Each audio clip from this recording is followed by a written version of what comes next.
Olá pessoal, aqui com você é o professor André Studart para falar rapidinho sobre o projeto de lei que foi aprovado hoje no Senado da República e já seguiu para a sanção presidencial. É o projeto de lei 1066 de 2020, que na verdade veio da Câmara dos Deputados aprovado, PL lá da Câmara 9236, e trouxe algumas novidades como mudanças referentes ao benefício de prestação continuada, mudanças referentes à inclusão de um auxílio emergencial, um pagamento de um auxílio emergencial que a mídia está chamando de Corona Voucher, e de outras mudanças na operacionalização e antecipação de pagamento de benefícios, tanto previdenciários como o BPC, o benefício de prestação continuada. Então, vamos falar rapidinho sobre as principais alterações. Lembrando que eu só tive acesso ao texto que saiu da Câmara e li algumas reportagens, algumas notícias, e me parece que a única mudança relevante entre o texto da Câmara e o texto do Senado é a inclusão do trabalhador intermitente. Mas isso você vai entender daqui a pouquinho. Então vamos lá. Mudanças no BPC. A primeira mudança no BPC tem a ver com o critério de miserabilidade. E eu vou falar rapidinho sobre esse critério de miserabilidade. Até março de 2020, até o advento dessa lei 13981, que aconteceu em março de 2020, o INSS ele considerava como critério de miserabilidade para fins de concessão do BPC-LOAS a renda per capita inferior a um quarto do salário mínimo.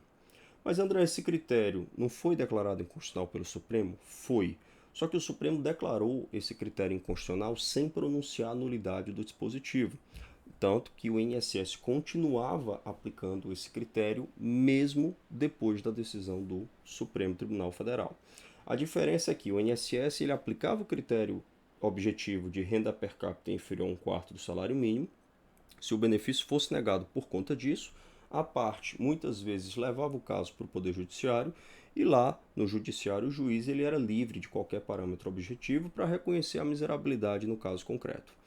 E o que foi que mudou? Primeira mudança, isso aqui já foi uma mudança legal. Isso aqui já aconteceu. Isso aqui não depende de mudança de sanção presidencial. Essa lei 13.981 ela já foi editada, ela foi editada agora em março de 2020 e ela mudou o critério de miserabilidade. Então, antes, a redação do artigo 20, aqui é artigo 20, parágrafo 3º, falava renda inferior a um quarto do salário mínimo. Agora, por força da lei 13.981, eu tenho renda per capita inferior a meio salário mínimo. Então, isso significa dizer que o INSS, que tem que cumprir o que diz a lei, ia ter que mudar a aplicação do critério de miserabilidade, que antes era renda per capita inferior a um quarto do salário mínimo, e com essa lei 13.981, a renda per capita que o INSS vai ter que aplicar seria inferior a meio salário mínimo. Qual foi o problema dessa mudança de critério que aconteceu no campo normativo? É que o governo não estava preparado do ponto de vista orçamentário para suportar o aumento da demanda de benefício assistencial por conta desse aumento do critério objetivo. Então, gerou-se um problema orçamentário e o Congresso Nacional se dispôs a modificar esse critério objetivo durante o ano de 2020. Vamos ver como é que ficou o texto que foi aprovado no Congresso Nacional e seguiu para a sanção presidencial. Então, esse é o texto que saiu da Câmara. Acredito que o Senado ele tenha mantido a mesma redação. Artigo 20, parágrafo 3º. Considera-se incapaz de prover a manutenção da pessoa com deficiência ou idosa ou a família cuja renda per capita mensal seja, inciso 1º, igual ou inferior a um quarto do salário mínimo até 31 de dezembro de 2020, inciso 2º, igual ou inferior a meio salário mínimo a partir de 1º de janeiro de 2020. Eu ressalto aqui duas mudanças importantes. A primeira mudança ela é bem visível. Ela tem a ver com o tempo, o aspecto temporal. Então notem que houve uma mudança relevante, porque o critério de renda per capita inferior a meio salário mínimo só vai valer a partir de 2021. A segunda mudança tem a ver com esse igual aqui, ó, igual. Notem que a redação era inferior e agora a família ela pode ser considerada incapaz de prover o sustento quando a renda per capita for igual ou inferior. Aí, dependendo do período, ou igual ou inferior a um quarto, ou igual ou inferior a meio salário mínimo. Então, duas mudanças relevantes. Então, isso aqui já está na lei e isso aqui saiu do Congresso em direção ao presidente da República para que ele possa sancionar ou, quem sabe, vetar o dispositivo. Aí realmente não dá para saber. Porém, gente, isso aqui é a regra, tá bom? Porém, vamos ver o que diz a própria lei como ressalva. O que a própria lei ressalva em relação à aplicação desse artigo 20, parágrafo 3º. Em razão do estado de calamidade pública previsto no Decreto Legislativo número 6, de 20 de março de 2020, e da emergência de saúde pública e de importância internacional decorrente do coronavírus, o Covid-19, o critério de aferição da renda mensal per capita previsto no inciso 1º do parágrafo 3º do artigo 20 poderá ser ampliado para até meio salário mínimo. Então, olha só, o projeto de lei ele joga para frente o critério de meio salário mínimo, joga para 1º de janeiro de 2021 e prevê o critério de renda per capita inferior, igual ou inferior a 1/4 do salário mínimo até 31 de dezembro, mas aqui no artigo 20 ele traz de volta, mas espera aí, dependendo do caso concreto, eu já vou poder aplicar o critério objetivo de renda per capita igual ou inferior a meio salário mínimo. Então, vamos ver quais seriam essas situações, poderá, quando é que isso vai acontecer. Parágrafo 1º. A ampliação de que trata o caput ocorrerá na forma de escalas graduais, definidas em regulamento, olha aí, ó, definidas em regulamento. Então, é como se o dispositivo ele não fosse autoaplicável, ele precisa de um regulamento, precisa de um decreto para regulamentar as diretrizes que foram definidas na lei, de acordo com os seguintes fatores combinados entre si ou isoladamente. Primeiro, o grau de deficiência. Então, dependendo do grau de deficiência, pode ser que eu antecipe esse critério de meio salário mínimo. Inciso 2º, a dependência de terceiros para o desempenho de atividades básicas da vida diária. Então, uma pessoa que necessite, por exemplo, de um cuidador, isso também pode antecipar o critério de meio salário mínimo. Inciso 3º, as circunstâncias pessoais e ambientais e os fatores socioeconômicos e familiares que podem reduzir a funcionalidade e a plena participação social da pessoa com deficiência candidata ou idoso. Então, dependendo das circunstâncias onde essa pessoa estiver inserida, dependendo do contexto onde essa pessoa estiver inserida, pode ser que eu antecipe também o critério de meio salário mínimo. Inciso 4º, o comprometimento do orçamento do núcleo familiar de que trata o parágrafo 3º exclusivamente com gastos de saúde, médicos, fraldas, alimentos especiais, medicamentos do idoso ou pessoa com deficiência, não disponibilizados gratuitamente pelo Sistema Único de Saúde. Se eles forem disponibilizados, não faz muito sentido, porque eles são entregues gratuitamente. Ou com serviços não prestados pelo Serviço Único de Assistência Social, desde que comprovadamente necessários à preservação da saúde e da vida. Então, o segurado ele pode alegar, olha, minha renda ela é levemente superior, mas em compensação eu tenho despesas com medicamentos que não são fornecidos pela rede pública de maneira gratuita. Então, pode ser que eu antecipe o critério de meio salário mínimo. Parágrafo 2º, o grau de deficiência e o nível de perda de autonomia representado pela dependência de terceiros para o desempenho das atividades básicas da vida diária, de que tratam respectivamente os incisos 1º e 2º do parágrafo 1º, que são esses dois aqui, ó, o grau de deficiência e a dependência de terceiros, serão aferidos para a pessoa com deficiência por meio de índices e instrumentos de avaliação funcional a serem desenvolvidos e adaptados para a realidade brasileira, observados os termos dos parágrafos 1º e 2º do artigo 2º do Estatuto da Pessoa com Deficiência. Então, esse é o parágrafo 2º. Parágrafo 3º. As circunstâncias pessoais e ambientais e os fatores socioeconômicos definidos no inciso 3º, que eu li para vocês, levarão em consideração, observado o disposto nos parágrafos 1º e 2º do artigo 2º do Estatuto da Pessoa com Deficiência, entre outros aspectos. Obviamente, o grau de instrução, o nível educacional e cultural do candidato ao benefício. Eu preciso avaliar se a pessoa ela possui um nível de instrução baixo, por exemplo. Se tiver um nível de instrução baixo, isso deve ser considerado. Inciso 2º, a acessibilidade e adequação do local de residência à alimentação funcional, às condições de moradia e habitabilidade, o saneamento básico e o entorno familiar e domiciliar. Então, por exemplo, se você encontra uma pessoa que tenha deficiência de locomoção, tenha dificuldade de locomoção, é óbvio que você precisa considerar se essa pessoa ela mora numa zona muito remota, distante, por exemplo, do transporte público, do acesso ao transporte público. Isso também precisa ser considerado. Na verdade, gente, honestamente, essas questões elas já são levadas em consideração por meio da avaliação biopsicossocial que o INSS e a Justiça têm realizado na medida do possível. Que, sinceramente, acaba sendo mais do mesmo no que diz respeito à avaliação socioeconômica das pessoas que se habilitam a receber o benefício assistencial. Inciso terceiro, a existência e disponibilidade de transporte público de servidores públicos, que acaba sendo uma repetição do inciso segundo, de saúde e de assistência social no local de residência do candidato ao benefício. Inciso quarto, a dependência do candidato ao benefício em relação ao uso de tecnologias assistivas. Inciso quinto, o número de pessoas que convivem com o candidato ao benefício e a coabitação com outro idoso ou a pessoa com deficiência de terceiros para o desempenho de atividades básicas da vida diária.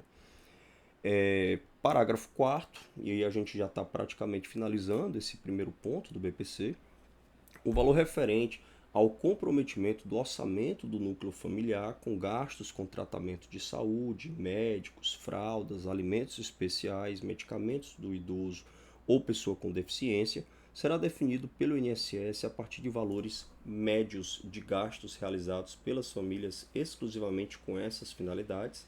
Então, será definido pelo INSS com essas finalidades, conforme critérios definidos em regulamento, facultado ao interessado a possibilidade de comprovação de que gastos efetivos ultrapassam os valores médios. Pessoal, o que me parece? Aí no parágrafo 14, a gente vai falar que é outra coisa, então a gente já fala do parágrafo 14. O que me parece até aqui?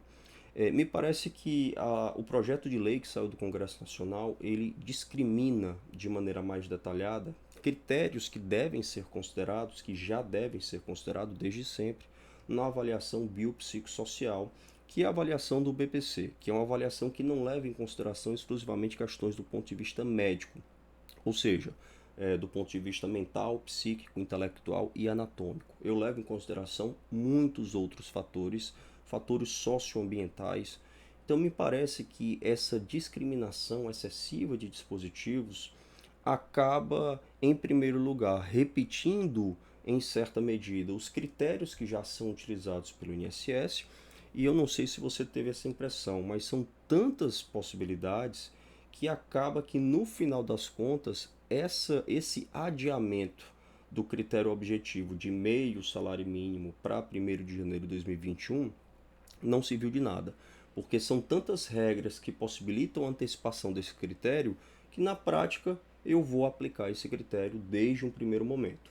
Só que tem um detalhe, e eu não sei se vocês se lembram, e aqui eu vou voltar para você se recordar. Ó, o critério, o problema é esse aqui, ó, que o dispositivo expressamente exige regulamentação. E se o Poder Executivo, por exemplo, não regulamentar todos esses critérios tão detalhados? E aí? Eu vou aplicar então o critério de 1/4 do salário mínimo? Lembrando que essa discussão ela basicamente vai girar em torno da atividade administrativa, já que o Poder Judiciário, desde a decisão do Supremo, não vem se apegando a um critério objetivo. A administração pública não, ela precisa de um critério objetivo, e esse critério objetivo, pelo texto da lei, hoje é renda per capita inferior a meio salário mínimo. Se esse texto for sancionado pelo presidente da República, a priori o critério vai ser 1/4 do salário mínimo até o final do ano e a partir de então meio salário mínimo, com a possibilidade de eu antecipar esse critério de meio salário mínimo, em razão de todas essas possibilidades. E se eu fizer isso, se eu antecipar em razão de todas essas possibilidades, na prática, o que eu vou estar fazendo?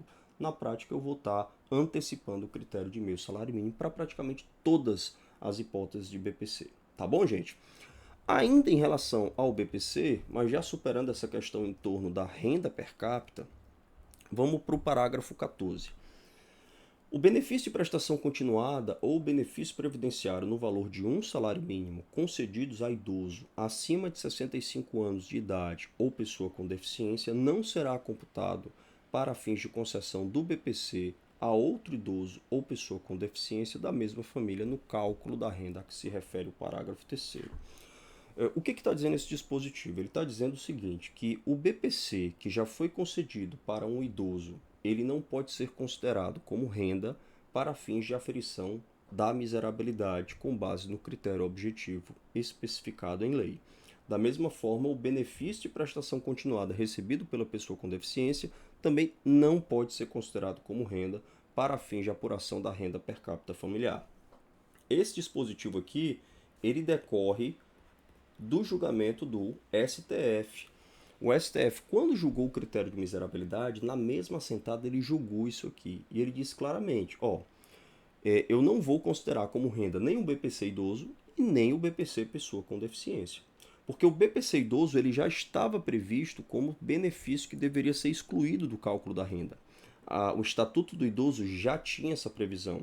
Só que o INSS fazia uma interpretação restritiva.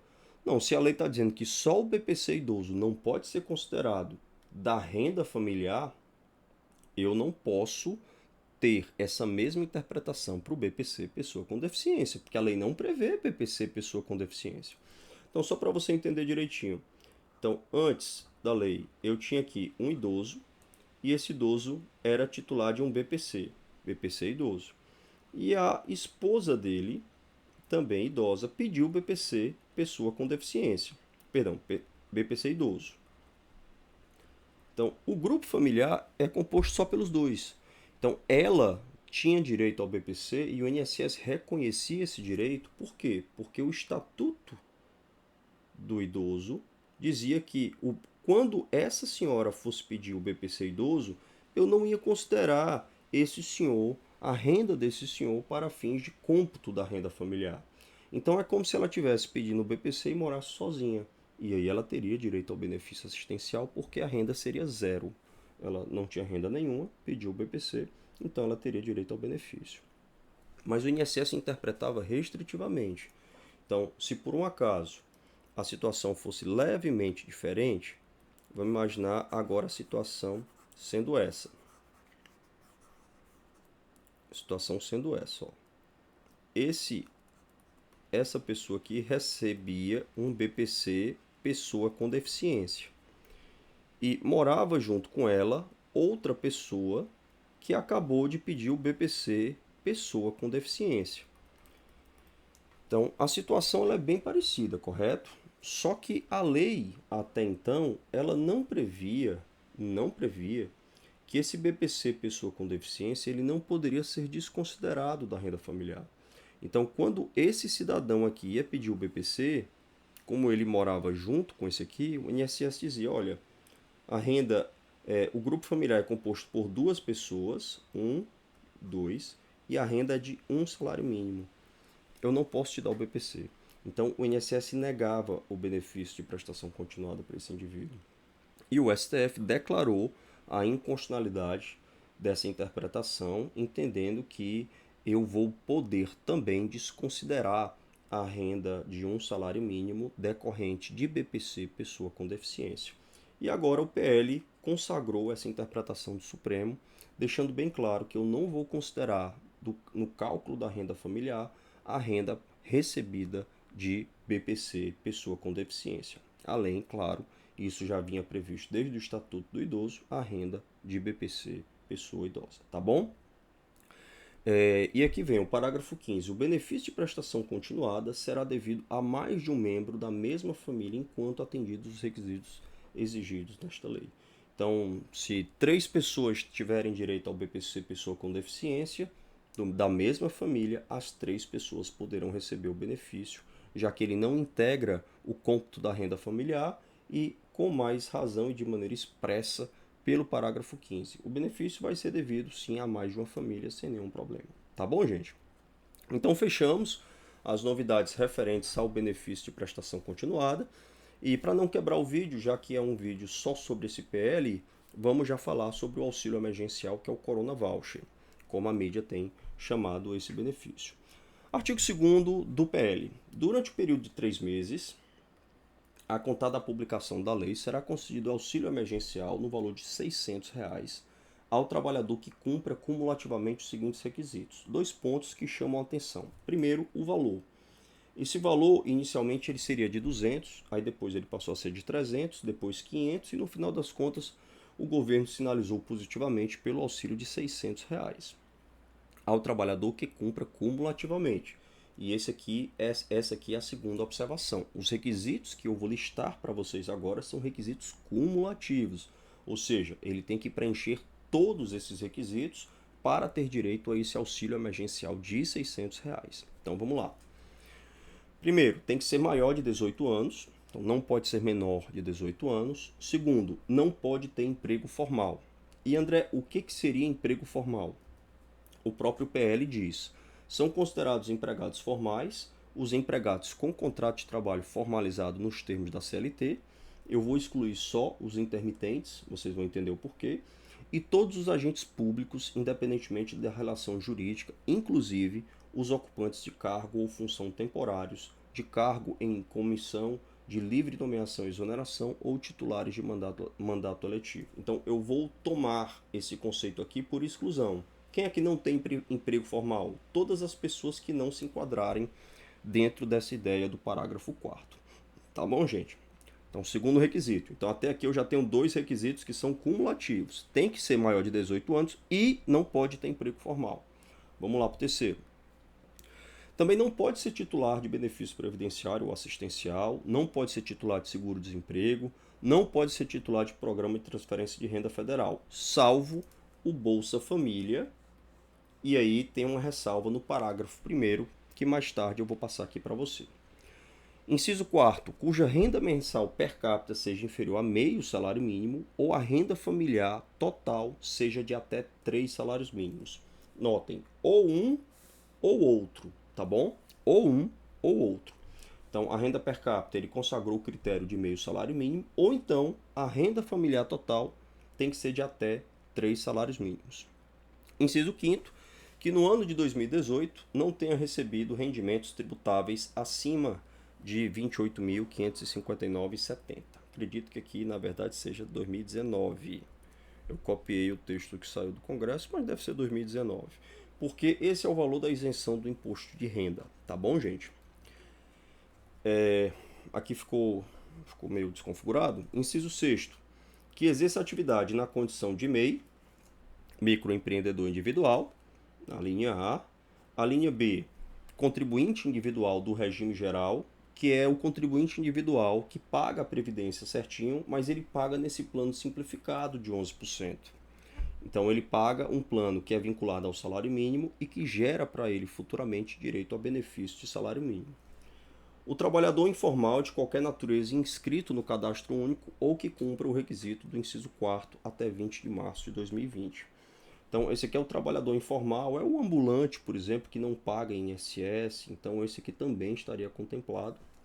E fechando, isso aqui foi incluído no Senado da República, o empregado seletista que possui trabalho, contrato intermitente de trabalho. Então, lembrando que esse inciso 6º é cumulativo, é um requisito cumulativo dos outros. Mas o inciso 6º ele vai trazer uma série de situações. E aqui, obviamente, que as situações não são cumulativas.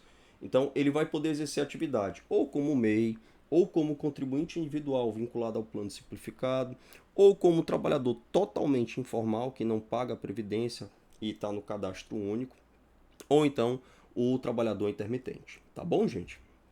Quantas pessoas da mesma família podem receber esse auxílio emergencial? O projeto de lei também trata do assunto. Parágrafo 1º. Fica limitado a 2 membros da mesma família o recebimento cumulativo do auxílio emergencial de que trata este artigo e do Bolsa Família. E aqui vem a ressalva que eu disse para vocês que eu faria. Admitida a substituição temporária do Bolsa Família pelo auxílio emergencial, se este for mais vantajoso. Então, fica limitado a 2 benefícios.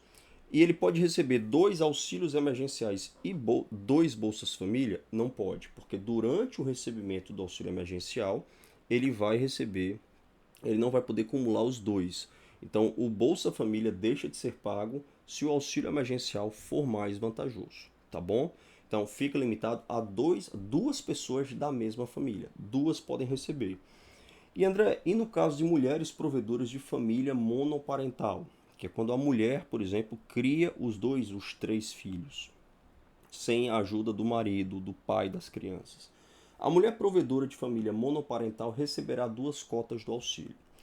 E aqui, pessoal, me parece que poderia ter não especificado a mulher provedora de família monoparental, né? Porque o homem provedor de família monoparental não teria então direito aos dois auxílios emergenciais, então fica aí para reflexão. E como é que serão verificadas as condições de renda? As condições de renda familiar per capita e total, que são dois pontos, né? A renda familiar per capita, inferior a meio salário mínimo, e a renda total, que não pode ser superior a 3 salários mínimos, como dito aqui, ó. Não pode ser superior a 3 salários mínimos, tá bom? E como é que a gente vai fazer a apuração dessa renda? Vamos voltar aqui, ó. As condições de renda familiar mensal per capita e total de que trata o CAPT serão verificadas por meio do CAD único, cadastro único, para os trabalhadores inscritos e por meio de autodeclaração para os não inscritos por meio de plataforma digital. Parágrafo 5º, a renda familiar é a soma dos rendimentos brutos auferidos por todos os membros da unidade, composta por um ou mais indivíduos, eventualmente, olha isso aqui, ó, eventualmente ampliada por outros indivíduos que contribuam para o rendimento ou tenham suas despesas atendidas por aquela unidade familiar. Todos moradores em um mesmo domicílio. Tá bom, gente? E quem vai operacionalizar esse pagamento? Bom, o projeto de lei ele fala que o auxílio emergencial será operacionalizado e pago por instituições públicas federais. E aqui eu vou passar mais rapidinho esse slide aqui, essa imagem. Então, bancos públicos vão operacionalizar o pagamento do auxílio emergencial. Então, vamos seguir, vamos seguir. Aqui o parágrafo 11 diz que o Poder Executivo vai regulamentar esse auxílio emergencial e acredito que ele faça isso com brevidade, considerando a urgência da situação. E agora vamos falar do BPC-Loas no que diz respeito a outro dispositivo desse projeto de lei que trata da antecipação de valores. Vamos ver o que significa isso.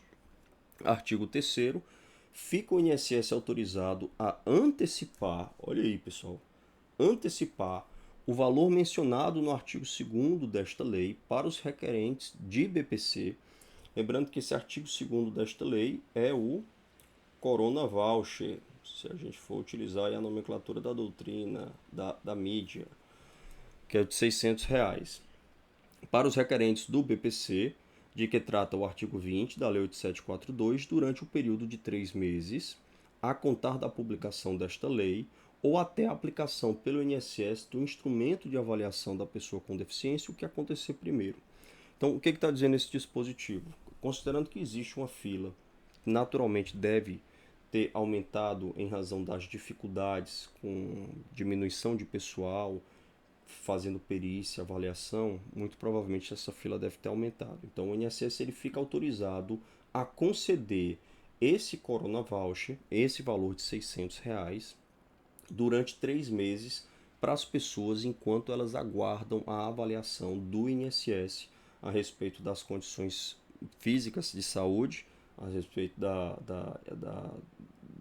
do critério da saúde física, mental, intelectual e também da avaliação social, aquela avaliação biopsicossocial. Reconhecido o direito da pessoa com deficiência ou idoso ao benefício de prestação continuada, o seu valor será devido a partir do requerimento administrativo, mas obviamente que eu vou deduzir esses valores que a pessoa recebeu em razão em razão desse auxílio emergencial. Então vamos dar um exemplo aqui para vocês. Estamos falando de 3 meses. Então vamos colocar aqui os 3 meses. Então, durante os 3 meses, a pessoa que pediu o BPC vai receber R$ 600, caso o INSS não consiga conceder, obviamente, o benefício antes de 3 meses. Só que, sendo o benefício concedido, a pessoa teria direito a um salário mínimo, que é 1.045. Perfeito? Ela recebeu isso aqui. e seria devido isso aqui. Então, ela vai receber os 3 salários mínimos de maneira retroativa, mas eu vou descontar o que ela já recebeu a título de auxílio emergencial durante a demora do processamento do benefício. Tá bom, gente? Vamos falar agora da antecipação de valores em relação ao auxílio-doença. Fica o INSS autorizado a antecipar um salário mínimo, porque aqui o auxílio-doença não pode ser inferior a um salário mínimo, pelo menos em regra, para os requerentes do benefício de auxílio-doença de que trata o artigo 59, durante o período de 3 meses a contar da data da publicação desta lei ou até a realização da perícia pela perícia médica federal, o que acontecer primeiro.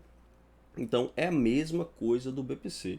Basicamente a diferença é que lá no BPC o valor antecipado vai ser o valor de R$ 600 do auxílio emergencial e aqui o valor antecipado vai ser um salário mínimo, já que se trata de um benefício previdenciário substitutivo que não poderia ser inferior ao salário mínimo.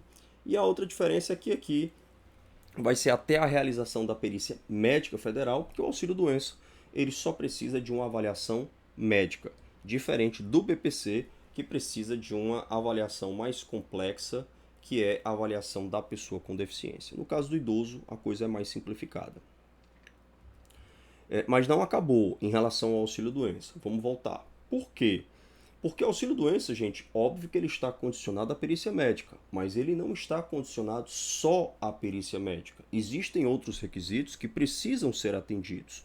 Vamos ver o que significa. A antecipação de que trata o caput estará condicionada, inciso 1º, ao cumprimento da carência exigida para a concessão do auxílio-doença.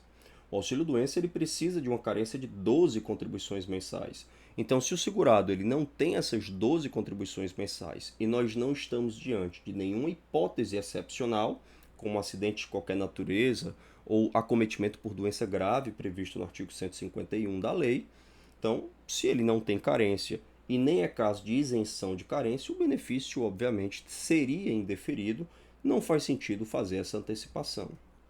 Inciso 2º, a apresentação de atestado médico cujos requisitos e forma de análise serão estabelecidos em ato conjunto da Secretaria Especial de Previdência e Trabalho do Ministério da Economia e do Instituto Nacional de Seguro Social.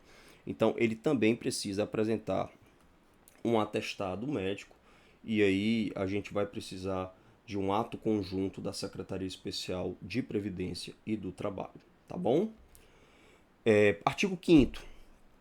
A empresa poderá deduzir do repasse das contribuições à Previdência, observado o limite máximo do salário de contribuição, o valor devido nos termos do parágrafo 3º do artigo 60 ao segurado empregado, cuja incapacidade temporária para o trabalho seja comprovadamente decorrente de sua contaminação pelo coronavírus. Então vejam só, e os empregados da empresa, quando eles vão receber auxílio-doença, quem suporta o pagamento do salário pelos primeiros 15 dias é a empresa. Então funciona mais ou menos assim, ó.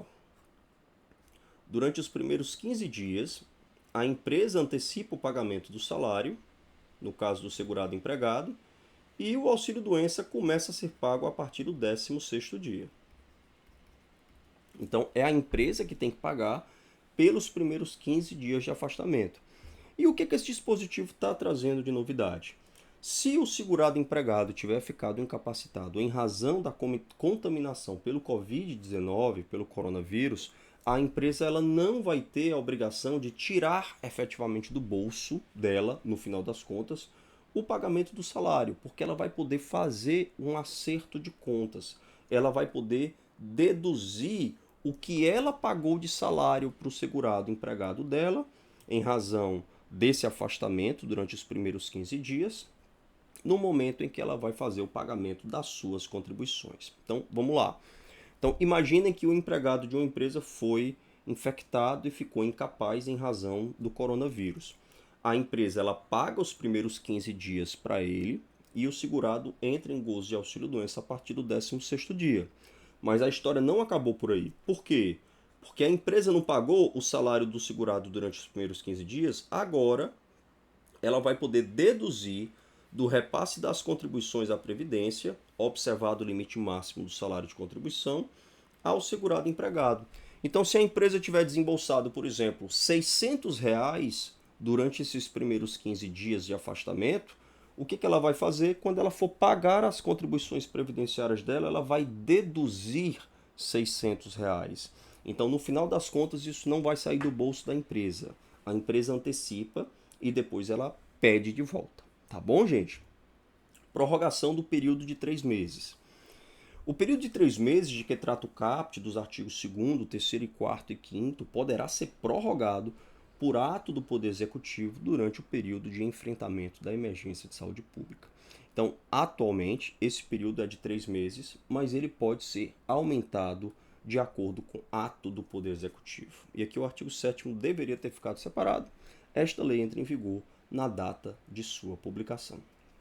Bom, fechamos, concluímos, pessoal, e espero que de alguma maneira essas considerações elas tenham sido úteis para que você possa ter uma melhor compreensão do que está vindo por aí de novidade, tanto na legislação previdenciária como na legislação da assistência social.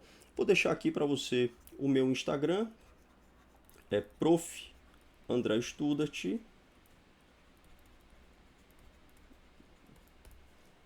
E se você tiver interesse também, temos um canalzinho no YouTube em que a gente está divulgando agora, né? Eu criei o canal faz pouco tempo, novidades em relação a direito previdenciário e temas acadêmicos para quem também aspira à vida acadêmica, mestrado e doutorado. Tá bom, gente? Então fiquem bem, desejo saúde para vocês e uma ótima semana.